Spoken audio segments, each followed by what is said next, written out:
mais c'est la seule communauté dans la communauté internationale qui, depuis 1945, depuis la Seconde Guerre mondiale, continue à recevoir l'apport matériel et aussi politique, il faut dire, des Nations Unies.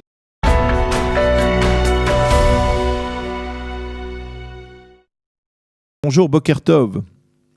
Bonjour et Boker Tov. Je rappelle que vous êtes un des principaux chercheurs de l'Institut international de lutte antiterroriste et avec vous, comme je le disais, je voudrais que nous revenions sur un dossier qui a préoccupé l'administration Trump, qui termine son mandat, en particulier, on va dire, Jared Kushner, mais pas seulement, concernant le nombre des réfugiés palestiniens.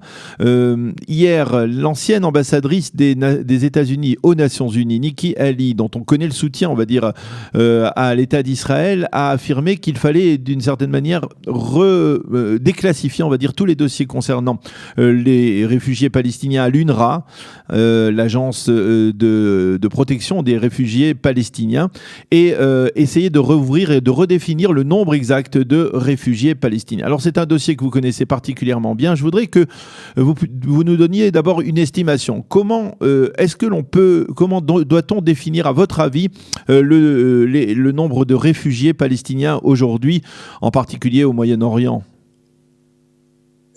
Il y a plusieurs niveaux pour ce problème des réfugiés palestiniens, tant, disons, humains, mais aussi politiques et stratégiques. Il faut se rappeler que les pays arabes ont décidé de manière stratégique de continuer le combat contre Israël et perpétuer le problème des réfugiés palestiniens en pressionnant les Nations Unies à former cette organisation UNRWA pour aider humainement et matériellement les réfugiés palestiniens. Mais c'est la seule communauté dans la communauté internationale qui, depuis 1945, depuis la Seconde Guerre mondiale, continue à recevoir l'apport matériel et aussi politique, il faut dire, des Nations Unies. Aucun peuple, aucune population de réfugiés n'a reçu le même statut. C'est-à-dire, après 4 ou 5 générations, encore, on considère ces réfugiés ou ces Palestiniens dans les pays arabes comme des réfugiés. Comment cette lacune a-t-elle été possible? Des dirigeants arabes pour beaucoup d'années, ils ont souffert de cela. On a vu la Jordanie, par exemple, en 1970, et il y a eu la tentative de prendre le pouvoir par les Palestiniens en assassinant le roi, et comme résultat, ils ont été expulsés. Presque toutes les forces miliciennes ont été expulsées vers le Liban. Et on a vu qu'il y a eu une guerre au Liban en 1982 à cause de la, militarisation des organisations palestiniennes dans le sud du Liban. Et en 1990, quand les Palestiniens, les dirigeants palestiniens ont soutenu Saddam Hussein dans l'occupation de Koweït, 300 000 Palestiniens ont été expulsés de Koweït. C'est-à-dire que c'est un problème non seulement israélien, mais international et surtout pour les pays arabes même. Et cela parce qu'ils n'ont pas voulu donner un statut, ils n'ont pas voulu donner du travail ou l'identité ou le passeport aux Palestiniens, tant au Liban, d'autres pays aussi. Cela, Jordanie l'a fait parce qu'ils avaient intérêt à occuper et à contrôler la Cisjordanie. Le second problème, c'est que il y a si vous voulez, une autre problème des réfugiés, les réfugiés juifs. Et les réfugiés juifs des pays arabes n'ont pas été reconnus comme des réfugiés qui doivent recevoir un statut spécial ou l'apport des Nations Unies. On sait qu'Israël, en fin de compte, avec le soutien de la communauté juive internationale, a aidé à recevoir et à intégrer tout ce million de juifs venus des pays arabes. Et comme j'ai dit, comme c'est la seule organisation reconnue par l'ONU, il faut changer le statut. Et l'administration Trump, pour le moment, a décidé de ne pas continuer l'aide matérielle très importante que les États-Unis avaient donnée à l'UNRWA. Est-ce que la position de l'administration Trump a justement conduit l'ONU à modifier son approche par rapport au nombre de réfugiés palestiniens concernant justement le statut de l'UNRWA, ou alors rien n'a changé en fait, et que l'arrivée de Joe Biden pourrait remettre l'UNRWA sur la scène et lui réattribuer des budgets substantiels? Non, je ne crois pas qu'il y ait eu un changement, stratégique des États-Unis, c'est justement à cause d'abord de la corruption qu'on a trouvé dans cette organisation, aussi du fait qu'il y ait du support au terrorisme parmi les réfugiés, et non pas les réfugiés, mais aussi certains dirigeants de l'UNRWA.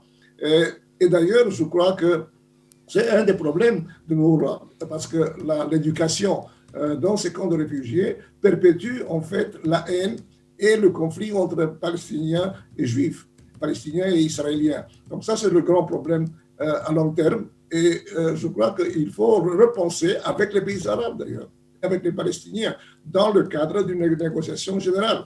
Parce que c'est clair qu'Israël ne va pas recevoir tous les réfugiés.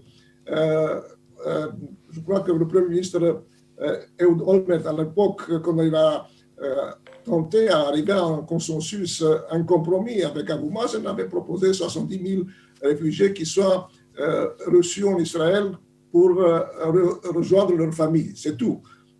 Mais d'autre part, on n'a rien fait pour intégrer les Palestiniens dans les pays arabes.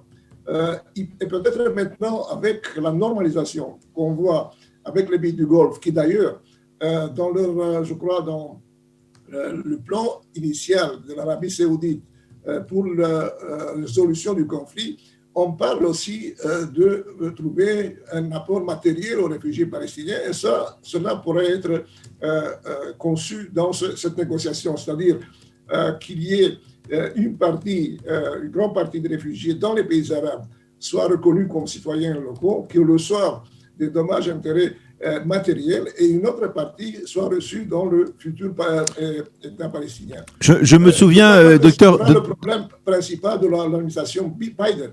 Ils n'ont pas de, disons, à court terme, ce sont les problèmes beaucoup plus importants de trouver une solution sur le territoire du futur État palestinien, sur les frontières avec Israël, et ensuite on peut parler sur le problème des réfugiés palestiniens.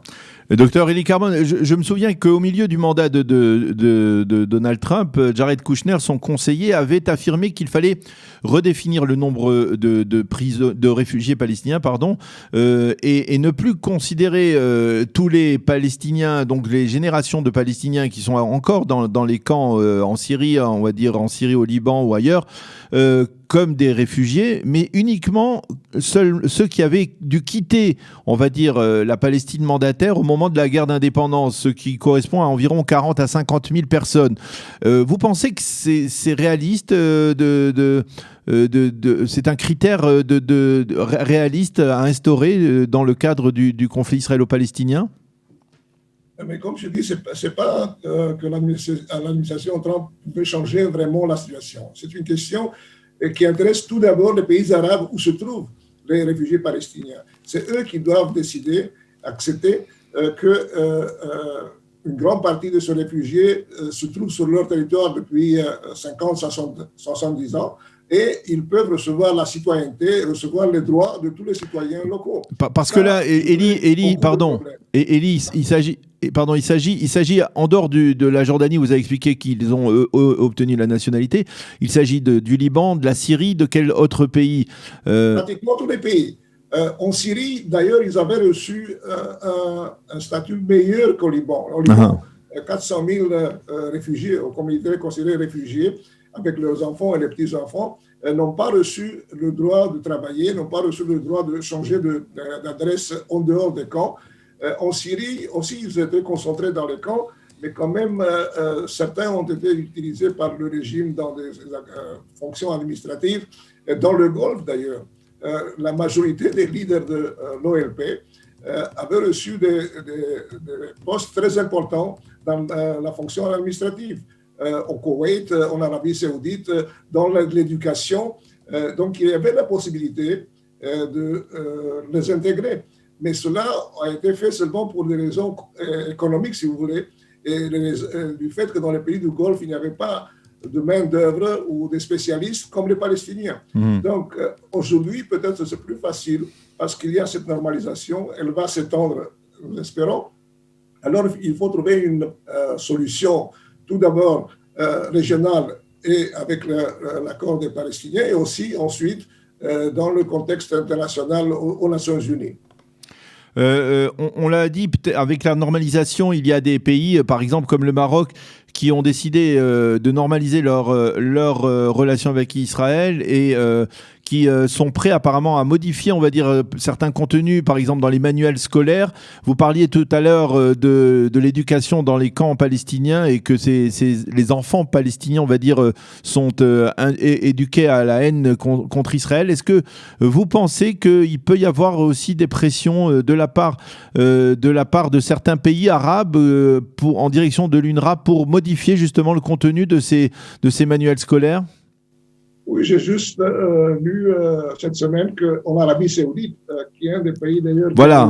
sud des réfugiés, il y a des changements dans les manuels scolaires, justement pour changer l'idée qu'on se fait des Juifs et peut-être d'Israël. Et donc c'est possible parce que c'est une décision politique d'ailleurs. Dans ces pays, les gouvernements ont suffisamment d'autorité, de possibilités de changer le cours de leur politique. Et donc, d'ailleurs, le Maroc, c'est le pays qui a eu de très, très larges relations avec Israël. C'était, si vous voulez, n'était pas secrète, mais il n'était pas ouverte. Maintenant, on le voit que ces relations avaient commencé déjà en 1950, dans les années 50-60. Mais le Maroc aussi n'a pas beaucoup de réfugiés palestiniens. Justement, ce sont les pays qui sont, par exemple, comme je dis, Liban, Syrie, l'Égypte et les pays du Golfe. Et je crois peut-être même au Soudan, il y a des réfugiés palestiniens. Eh bien, docteur Eli Carmon, merci beaucoup pour toutes ces précisions concernant le statut des réfugiés. De nouveau, je voudrais dire, dans le cadre d'un accord général, il faut aussi trouver une solution compensation pour dédommager les centaines de milliers de réfugiés juifs qui ont été expulsés ou ont dû fuir. Effectivement. On en a parlé le 30 novembre dernier, qui est la journée justement consacrée aux juifs expulsés des pays arabes. Au lendemain donc, du 29 novembre, on en avait parlé il y a quelques semaines avec Levana Zamir en particulier. Merci beaucoup d'avoir été avec nous ce matin, docteur Eli Carmon. Merci à vous. Shabbat Shalom, à bientôt.